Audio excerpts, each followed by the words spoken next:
साधु नमो नमो निरञ्जनं नमस्कार गुरुदेवता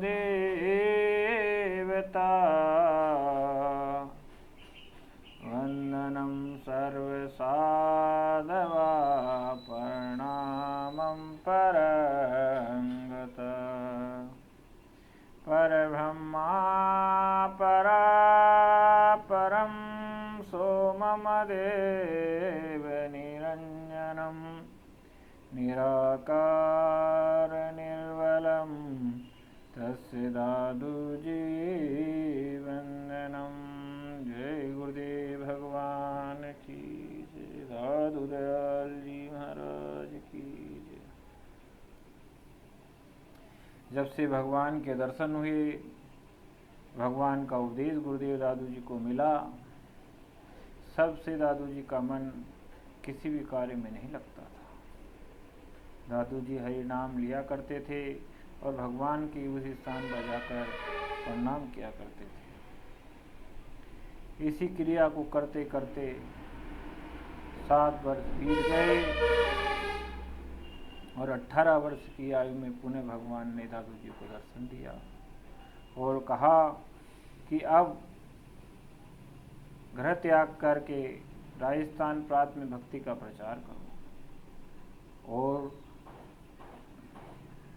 भक्ति का प्रचार करो और मैंने जो उपदेश दिया उस उपदेश को आगे बढ़ाओ। कभी भी किसी प्रकार से कोई भी चीज़ से डरना नहीं।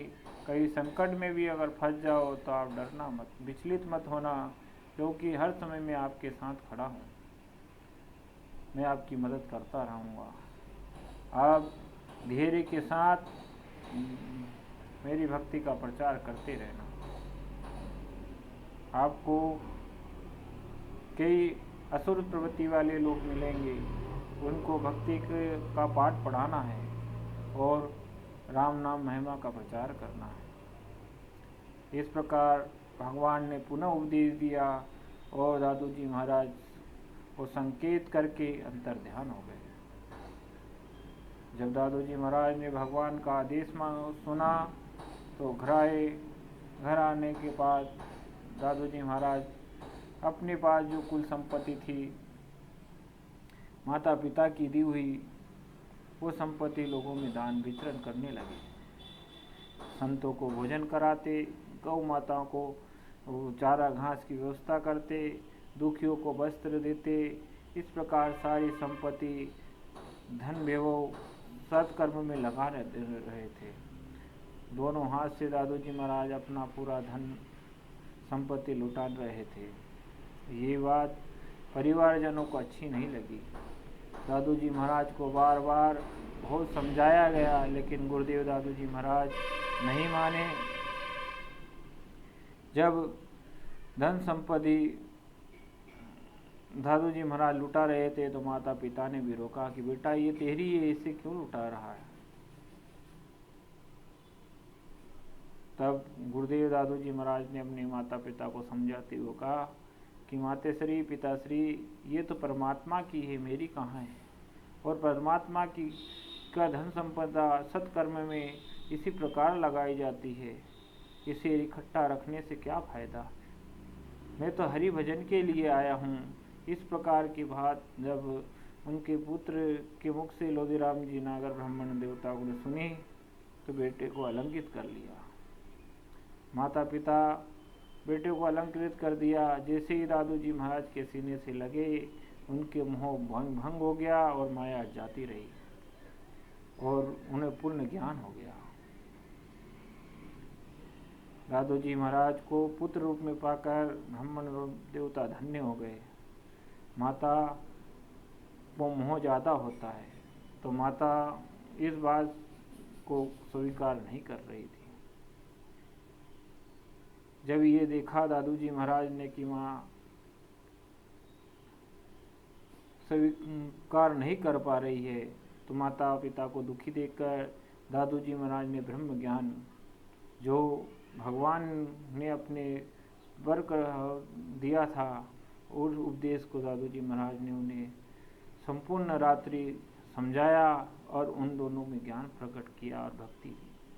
अपने माता पिता को उपदेश देकर दादू जी महाराज भगवान की आराधना करने लगे।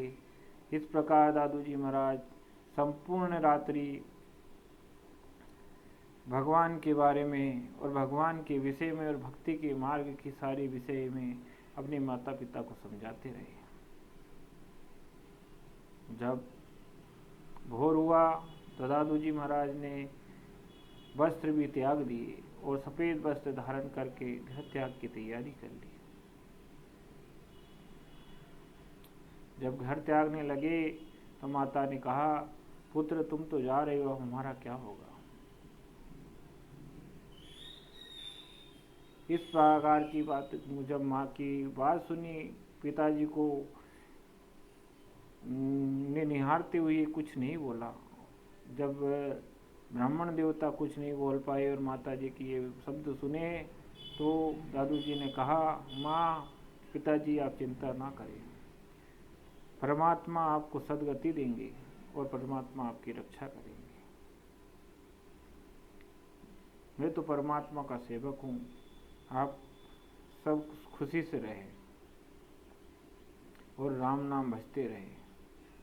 इस प्रकार की समझा बुझा कर गुरुदेव दादू जी महाराज ने घर को त्याग दिया। घर त्यागने की स्थिति जब थी, पूर्ण रूप से भगवान का ध्यान में लग गए। घर त्याग के कुछ दूर जाकर ठहरे और दादू जी महाराज ने वहीं भगवान को ध्यान लगाया, विश्राम किया, ध्यान लगाया, भगवान राम नाम का ध्यान लगाया और राम नाम गाते रहे। इस प्रकार दादू जी महाराज ने चैत शुक्ल अष्टमी विक्रम संवत 1618 को अपना घर त्याग दिया था। दादू जी महाराज के घर त्याग की ये कथा आपको मैंने सुनाई।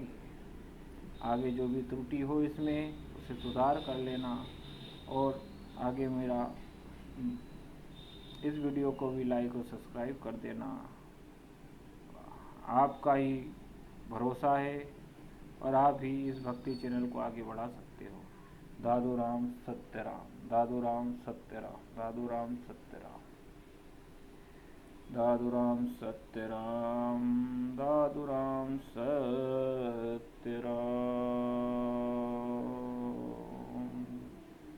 दादू दीन दयाल सा नजर नाया को, घर सी सारी मार में करता करे सो। दादू राम सत्य राम।